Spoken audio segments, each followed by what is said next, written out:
Paper leak का मामला तो बीजेपी के नेता से ही जुड़ा हुआ था। धर्मेंद्र प्रधान के अंदर में अगर थोड़ा सा भी कुछ बचा है तो उनको तुरंत अभी का अभी तुरंत इस्तीफा दे देना चाहिए। लोकतंत्र के लिए अच्छा है क्या? लोकतंत्र की हत्या नहीं है, बिल्कुल लोकतंत्र की हत्या है। इससे बड़ी लोकतंत्र की हत्या कोई नहीं सकती। जंतर मंतर से एक गूंज उठ रहा है और आज उसी विषय के बारे में हम चर्चा करेंगे। देखिए, कई दिनों से ये अनशन चल रहा है नीट पेपर लीक को लेकर, और उस बारे में हमारे साथ बातचीत करने के लिए इस्लाम जी हैं जो JLKM के नेता हैं। इस्लाम जी, सबसे पहले आपको जोहार, नमस्कार। जोहार जोहार, और आपके तमाम व्यूअर्स को मेरी तरफ से झारखंडी जोहार। ज़्यादा बात नहीं घुमाते हुए हम सीधा पॉइंट पे आते हैं। जिस तरह से जंतर मंतर में छात्रों के द्वारा, CGP के द्वारा जो प्रोटेस्ट किया जा रहा है, उस पर आपके क्या कहना है?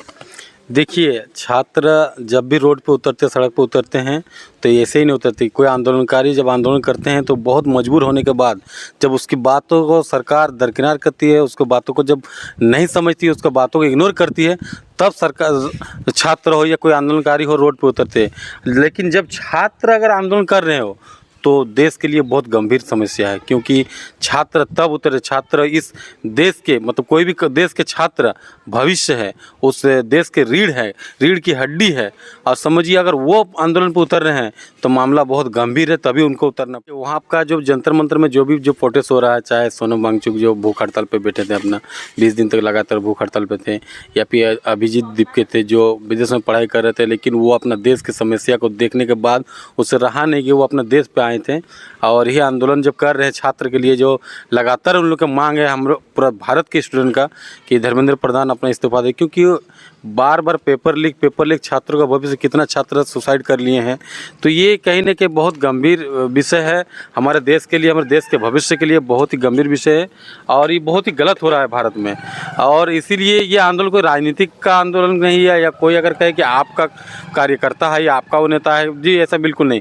भले ही वो आपके लिए, जब आप आम आदमी पार्टी दिल्ली में चुनाव लड़ रहे, तो खबर हम लोग को है, हल्का फुल्का पूरा हमको जानकारी दी, अभिजीत दीपके उस टाइम थे, और आपके लिए हो सकता है एक दो प्रचार में। हर्ष मल्होत्रा की तरफ से एक बाइट आया है बीजेपी दिल्ली का पेज में। नीट परीक्षा पेपर लीक पर आप कम्युनिस्ट एवं कांग्रेस पार्टी प्रायोजित इस धरने में सोनम वांगचुक 28 जून को अनशन पर बैठे, जबकि नीट की संतोषजनक पुनः परीक्षा 21 जून 2026 को हो गई थी। ठीक है, पुनः उसके जब 21 जून को जब एग्ज़ाम हुआ, उससे पहले पेपर लीक हुआ कि नहीं हुआ? तो उसके बाद भारत का कोई ऐसा नीट का ऐसा छात्र था, कोई तो था, ऐसा छात्र था कि नहीं जिसने सुसाइड कर लिया? उसके बारे में आप क्या कर रहे हैं सरकार? क्यों उसको सुसाइड करना पड़ा? आपका पेपर अगर लीक नहीं होता, आप अगर मजबूत होते, आप पेपर लीक नहीं करवाते, तो क्या उसका जान जाता? उस परिवार पे क्या बीत रही होगी? आप नाकामी है तब आपको पुनः एग्ज़ाम लिया गया। क्या गारंटी है कि पुनः एग्ज़ाम हुआ, पेपर लीक नहीं हुआ? हो सकता है बहुत, मतलब आप अंदर से पूरा लीक किए होंगे, क्योंकि लीक में भी तो बीजेपी का जो प्रदर्शन है वो बोल रहे हैं, ठीक है, लेकिन जो पेपर लीक का मामला तो बीजेपी के नेता से ही जुड़ा हुआ था। ये तानाशाही नहीं, थोड़ा नहीं लग रहा है कि बहुत ज़्यादा तानाशाही हो रहा है? बिल्कुल बिल्कुल, पूरा देखिए, केंद्र सरकार जो है, भारत के भी जो सरकार, बीजेपी सरकार, और हमारे JLKM के जो हमारे सुप्रीमो टाइगर जयराम मातो भी जंतर मंतर पहुँचे थे। उसने बहुत अच्छी बात कही थी कि कोई भी प्रधानमंत्री हो, वो देश का प्रधानमंत्री होता है, ना कि अपना पार्टी का। पार्टी से वो चुनाव लड़ सकता है, कोई भी दल से चुनाव लड़ सकता है। जब वो आप प्रधानमंत्री की जब आप शपथ ले लेते हैं तो पूरे देश के हर नागरिक के प्रधानमंत्री है, इसलिए बहुत अच्छा बात वो उन्होंने कहा था। और ये जो है, जो सरकार है, एक्चुअली में जो बीजेपी सरकार है भारत में, जो केंद्र सरकार है अभी जो मौजूद है, मोदी सरकार, ये पूरी तरह तानाशाही हो गई है। ये खुल के अभी तक बीजेपी की तरफ से कोई प्रतिक्रिया क्यों नहीं आ रही? क्योंकि 20 दिनों से सोनम वांगचुक जिस तरह से अनशन पे बैठे थे, ना बीजेपी का कोई नेता, ना किसी के बारे में ट्वीट किया है, ना बीजेपी का कोई प्रेस कॉन्फ्रेंस हुआ है, ना माननीय प्रधानमंत्री जी कुछ बोले हैं, ना एजुकेशन मिनिस्टर धर्मेंद्र प्रधान जी कुछ बोले हैं। इस पर अभी तक खुल के प्रतिक्रिया क्यों नहीं आ रही है? मतलब चुप क्यों है? देखिए, उन लोगों के पास बोलने के कुछ है ही नहीं, क्योंकि जो आंदोलन हो रहा है ये हकीकत में ज़रूरत था, और जो स्टूडेंट का मांग है, जो आंदोलन है, हकीकत में ये उन लोग गड़बड़ी किया है, और उनका इस्तीफा मांगना ये वास्तविकता है। उनको इस्तीफा दे देना चाहिए। और इतना मेरे हिसाब से तो धर्मेंद्र प्रधान के अंदर में अगर थोड़ा सा भी कुछ बचा है तो उनको तुरंत अभी का अभी तुरंत इस्तीफा दे देना चाहिए। और उन लोगों के पास कोई जवाब नहीं। आप सोचिए कि सोनम वांगचुक जो भारत के इतने बड़ा साइंटिस्ट है, जिन्होंने हमारे लद्दाख में इतने अच्छे काम के, इतना अच्छे खोज किए हैं, हमारे जो जवानों के लिए, देश के जवानों के लिए इतना अच्छा सुविधा दिए हैं उनके खोज से, और उनको अब चीन का जासूस बता दे रहे हैं बीजेपी द्वारा। तो ये क्या गलत नहीं है? बताइए, भारत कितने बड़े नाटक, उसको कितना अच्छा प्राइज मिला है। क्या वो उनके प्राइज का नाम बताते हैं? मैसेज या कोई ऐसे प्राइज है जो अवार्ड उनको मिला है, और उनको आप बोल देंगे चीन का ये जासूसी है। कुछ वह गलत नारे लग रहे हैं इसमें। अमित शाह जी का कुछ ट्वीट आया था, आप देखे होंगे। नारे गलत, कुछ गलत नहीं है, स्टूडेंट का भी गलत नारे नहीं लगाते हैं। वो अपने हक अधिकार के लिए जो नारे वहाँ लगना चाहिए वो नारे वो लगा रहे हैं, कोई गलत नारे नहीं। उन लोग तो कुछ भी कहेंगे। आपका बीजेपी का कोई नेता, आपका पूर्व या अभी पूर्व दिल्ली का जो प्रदेश अध्यक्ष थे आपका मनीष तिवारी, उनका कहना है कि ये सोनम वांगचुक को मतलब अनर्गल उनके ऊपर बयान दे रहे थे। वो क्या है, वो क्या है, वो क्या है? अभी अब संसद है, ठीक है, लेकिन उससे पहले आप क्या करते थे? लेकिन आप देखिए सोनम वांगचुक संसद नहीं है, लेकिन वो एक भारत का साइंटिस्ट है, वो पढ़ा लिखा आदमी है, उनके ऊपर फिल्म बनी है, वो कोई आम व्यक्ति नहीं है। उनके 3 इडियट, और उनके ऊपर आप अनर्गल बयान दे रहे हैं। तो इन लोग का जो मानसिकता है बिल्कुल एक जो होना चाहिए, सरकार जो चलानी चाहिए जैसे चलानी चाहिए, बिल्कुल उससे परे है। इन लोग एक मान लीजिए कि पूरा तानाशाही इन लोग सरकार चलाना, डेमोक्रेसी खत्म हो रही है। बिल्कुल बिल्कुल। भारत में डेमोक्रेसी, भारत के लोकतंत्र बिल्कुल खतरे में है। अगर इस बात से कोई इनकार कर रहा है तो उससे बड़े बेवकूफ़ कोई नहीं है। भारत के लोकतंत्र अभी बहुत ही खतरे में है। मतलब कोई ये टिप्पणी कर रहा है। जयराम महतो उस दिन गए थे कि अंग्रेज शासन ऐसा नहीं था जिस तरह से भारत शासन कर रहा है, क्योंकि महात्मा गांधी जी अनशन जब बैठे थे तो वहाँ अंग्रेज भी आए थे उसको अनशन तोड़वाने की। लोकतंत्र की है तो खूबसूरती है कि इससे पहले भी कोई भी अगर आंदोलन भूख हड़ताल में बैठे हो, चाहे अन्ना हजारे हो या हमारे गांधी जी हो, महात्मा गांधी जी अंग्रेज के ज़माने में, तो ये सरकार को अगर इनका जो मांग है आपको नहीं पसंद है, आके भूख हड़ताल तोड़ा के या फिर उनसे फैसला करके बातचीत करके अगर आपको धर्मेंद्र प्रधान का इस्तीफा देना आपको मंजूर, आपका मजबूरी है, नहीं दे सकते हैं। कुछ ऐसे बात हो सकता है आपको पार्टी में, आप नहीं दे सकते हैं। तो आके उनको बैठ के छात्रों का, चाहे सीजेपी का जो प्रोटेस्ट है, सोनम वांगचुक से आपके बैठ के बात करना चाहिए था, उसका हल निकालना चाहिए था। आप तानाशाही के 20 दिन आप भूख हड़ताल में रह गया, आपको कुछ ख्याल नहीं। अगर वो मर जाएंगे तो क्या होगा इस देश का? बताइए क्या होगा देश का? क्या इस लोकतंत्र के लिए अच्छा है? क्या लोकतंत्र की हत्या नहीं है? बिल्कुल लोकतंत्र की हत्या है। इससे बड़ी लोकतंत्र की हत्या कोई नहीं हो सकती। लाठीचार्ज हो रहा है दिल्ली में अभी, वो बीजेपी सरकार में होगा ही। इससे पहले झारखंड में बीजेपी सरकार रहती थी, हमारे आंगनबाड़ी के माता बहनों को जेंट्स पुलिस द्वारा मारा जाता था, हमने अपने आंखों से देखे हैं। बीजेपी सरकार जहाँ भी है पूरे तानाशाही में है। आप देखिए ना अभी बिहार का हाल क्या हो गया है। जैसे बीजेपी का सीएम बना, वहाँ का हाल बेहाल हो गया। देखिए वहाँ का एक हम अभी देख रहे थे, जो हमको मारना है मारिए, जितना मारिए, लेकिन हम लोग पीछे नहीं, कैसे खून निकल रहा है, मतलब देख के आँख से आंसू निकल रहा है, बहुत ही खराब लग रहा है। बताइए स्टूडेंट के ऊपर लाठीचार्ज, किस हिसाब से लाठीचार्ज? और वहाँ का जो पुलिस लाठीचार्ज करे, अब देखिएगा किसी का भी बैच में नेम प्लेट नहीं है, तो क्या कोई गारंटी नहीं कि वो दिल्ली पुलिस है ही है? ये भारत के नौजवान हो सकता है, वो बीजेपी के गुंडा भी हो सके पुलिस के ड्रेस में। ये भी अभी जांच के घेरे में। सवाल मेरे मन में उठ रहा है, देखिए ये अनशन जो 20 दिनों तक चला, जब 20 तारीख नज़दीक आने वाला था, 48 घंटा पहले सोनम वांगचुक को उठा लिया। मतलब उसके पहले वो क्यों उठा लिया? क्योंकि उसको डर था कहीं ना कहीं कि 20 तारीख को सोनम वांगचुक कुछ करने वाला है। जी बिल्कुल बिल्कुल, उनको पूरा डर था, और बीजेपी को डर था कि 20 तारीख तक अगर वहाँ पर अनशन में बैठे रहेंगे।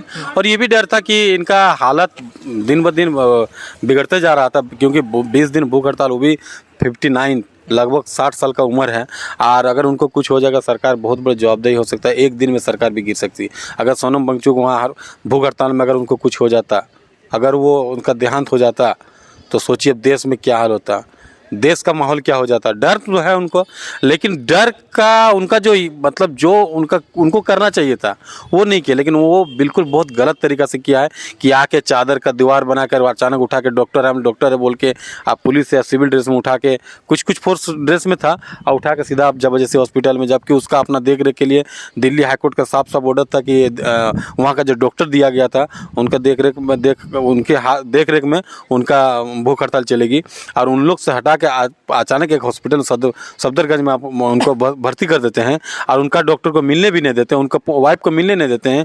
पता नहीं अभी क्या इलाज हुआ, क्या सही इलाज, अभी जांच के घेरे में, क्या उनका सही इलाज हो रहा है या नहीं हो रहा है। नेशनल मीडिया पे सवाल उठ रहा है, वहाँ पर नेशनल मीडिया को घुसने नहीं देख रहा है। स्टूडेंट जब भी वहाँ पर जा रहे हैं नेशनल मीडिया को खदेड़ रहे हैं। ऐसा नेशनल मीडिया वहाँ घुसने देगा? सब सिर्फ गोदी मीडिया को, जो उनके गोदी में बैठा हुआ है मीडिया, नहीं, बाकी दूसरे तो गोदी मीडिया को, जहाँ सीजेपी प्रोटेस्ट में गोदी मीडिया को बहिष्कार कर रहे हैं छात्र, सीजेपी के जितने प्रोटेस्ट के छात्र हैं वहाँ बहिष्कार कर रहे हैं, ऐसा क्यों बहिष्कार करेंगे? पूरा भारत में अभी अगर इतना सरकार आज तानाशाही जो हुई है ना, सबसे बड़ा कारण आज मीडिया ही है। भारत के कुछ ऐसे मीडिया है, सभी मीडिया को हम नहीं कहते हैं, कुछ ऐसे हमारे जो छोटे छोटे मीडिया हैं, आज जैसे आप जिस टाइम आपका हम लोग का पूरा कोरोना काल था, उस टाइम बड़े डॉक्टर घर से नहीं निकलते, लेकिन गांव के जो जिसको आमतौर पे झोला छाप आदमी बोला करते, लेकिन वही सबका जान बचाने में घर से निकल कर सबको इलाज करते थे। और वही हाल अभी देश का हो गया है। बड़े मीडिया तो पूरा बिक चुके हैं। देखिए ना, कोई मीडिया में बड़ी चैनल का कोई एक अगर एंकर थोड़ा सा सरकार के खिलाफ आवाज़ उठा दे, अगला दिन उसका वहाँ से निकाल दिया जाता है, उनको मजबूरन उनको इस्तीफा दिया जाता है। फिर आप वो यूट्यूबर बन गया है। अब अभिषेक शर्मा को देख लीजिए, रवीश कुमार को देख लीजिए। भारत में हमको लगता है अभी उनसे बड़ा एंकर कोई नहीं, उनसे बड़ा विशेष कोई एंकर नहीं है। रवीश कुमार तो चैलेंज किया था कि एक बार हमें मोदी हमको मतलब मेरे साथ बैठ जाए, लेकिन नहीं कर पाया था। आप बीजेपी से क्या उम्मीद रखाएंगे? बीजेपी का प्रधानमंत्री लगातार तीसरा कार्यकाल है, एक भी प्रेस कॉन्फ्रेंस नहीं। बताइए क्या उम्मीद रखिएगा? हमारे इससे पहले जो देश के प्रधानमंत्री मनमोहन सिंह थे, कितना प्रेस कॉन्फ्रेंस करते थे। आप बीजेपी के प्रधानमंत्री लीजिए अटल बिहारी वाजपेयी जी को, और महान अटल बिहारी वाजपेयी को, जिसने जय जवान जय विज्ञान के बाद जय किसान का नारा जोड़ा था, उसमें उनको देख लीजिए प्रेस कॉन्फ्रेंस किया था। लेकिन मोदी जी को क्या है जी, आप अभी तक एक प्रेस कॉन्फ्रेंस नहीं कर पाए। आप देश के प्रधानमंत्री, दुनिया के सबसे बड़ी लोकतंत्र के आप प्रधानमंत्री हैं जी, और आप बोलते हैं कि सबसे बड़ी लोकतंत्र की सबसे बड़ी पार्टी भारतीय जनता पार्टी है, और उनके आप प्रधानमंत्री में भी बहुत सारे देश है जो उनको पसंद कर रहे हैं मोदी जी को। बिल्कुल नहीं। आप अगर देखिएगा, जैसे न्यूजीलैंड दौरे में हो, अभी जब विदेशी दौरे में हो, कुछ पत्रकार ने अभी क्या नाम है, भूल रहे हैं उसका नाम, मेलोडी, यस ये मेलोडी का, कि आप जान रहे हैं, पूरा देश जान रहे कि उसमें क्या हुआ। वो सवाल किए तो सवाल से भाग रहे थे। आप देश से भाग रहे, विदेश में भी सवाल से भाग रहे हैं, तो क्या हालत है हमारे देश के प्रधानमंत्री। देखिए कुछ नहीं है। का रिजल्ट क्या निकलने वाला है? क्या बीजेपी सुनेगी? सुनना तो पड़ेगा, ये आपको हम बोल रहे हैं, खुले मंच पे बोल रहे हैं, इनको सुनना पड़ेगा, क्योंकि आंदोलनकारी कोई और नहीं, भारत देश के भविष्य, रीढ़ की हड्डी छात्र हैं। जब छात्र जागा है। बहुत सारे जो कुछ कमेंट आ रहे हैं कि यहाँ सब जितने भी आंदोलन कर रहे हैं सब कोई छात्र नहीं है, कोई गुंडा है या कोई राजनीतिक दल के नेता है, इस तरह का कमेंट आ रहा है। ये सब जो कमेंट कर रहे हैं सब टोटल आपका बीजेपी से की तरफ से, बीजेपी के जो चाहते हैं, जो बीजेपी हैं और या उनके जो अंधभक्त हैं, वही ऐसे करेंगे। बताइए नहीं, ये भारत का देश है, भारत देश का। हमारे जो गृह मंत्री है अमित शाह का बेटा, क्रिकेट में क्या उनकी जानकारी थी? क्या उसने कभी उसको देखा है कि बल्ला भी पकड़ा है? और वो बीसीसीआई के अध्यक्ष हो जाते हैं, फिर उसके बाद आईसीसी के अध्यक्ष हो जाते हैं, और वो अगर बोलेंगे कि ये छात्र नहीं है तो गुंडे हैं, तो क्या उसके बाद पे क्या असर होगा बताइए? आखिर तक रिजल्ट निकल पाएगा? बिल्कुल रिजल्ट जरूर निकलेगा, रिजल्ट जरूर निकलेगा बिल्कुल। अगर रिजल्ट मान लीजिए रिजल्ट नहीं निकलता है, इस तरह का प्रोटेस्ट, रिजल्ट तो कुछ नहीं को उठा लेगा तो क्या कुछ होने वाला है? नहीं, मेरे हम तो कहना चाहते हैं कि अगर जंतर मंतर कुछ स्टूडेंट को उठा लेके अगर जेल में डाल देते या कुछ हो जाता है, कुछ अनहोनी हो जाता है, तो पूरे देश के जो जेनजी है, जेनजी को खास की स्टूडेंट को सड़क पर उतरना है। हर देश के हर कोने में, हर डिस्ट्रिक्ट में, हर जिला में सरकार के खिलाफ प्रदर्शन होना चाहिए, ताकि सरकार के नींद खुले, सरकार का होश आए। सिर्फ जंतर मंतर में हम चाहते हैं कि पूरा देश में हर एक स्टेट में, हर एक प्रखंड में, हर एक ब्लॉक में बैठ के, जैसे सीजेपी कर रहे हैं जंतर मंतर में, से हर सभी को बीजेपी के खिलाफ, इस सरकार के खिलाफ आवाज़ उठानी चाहिए और आंदोलन करना चाहिए।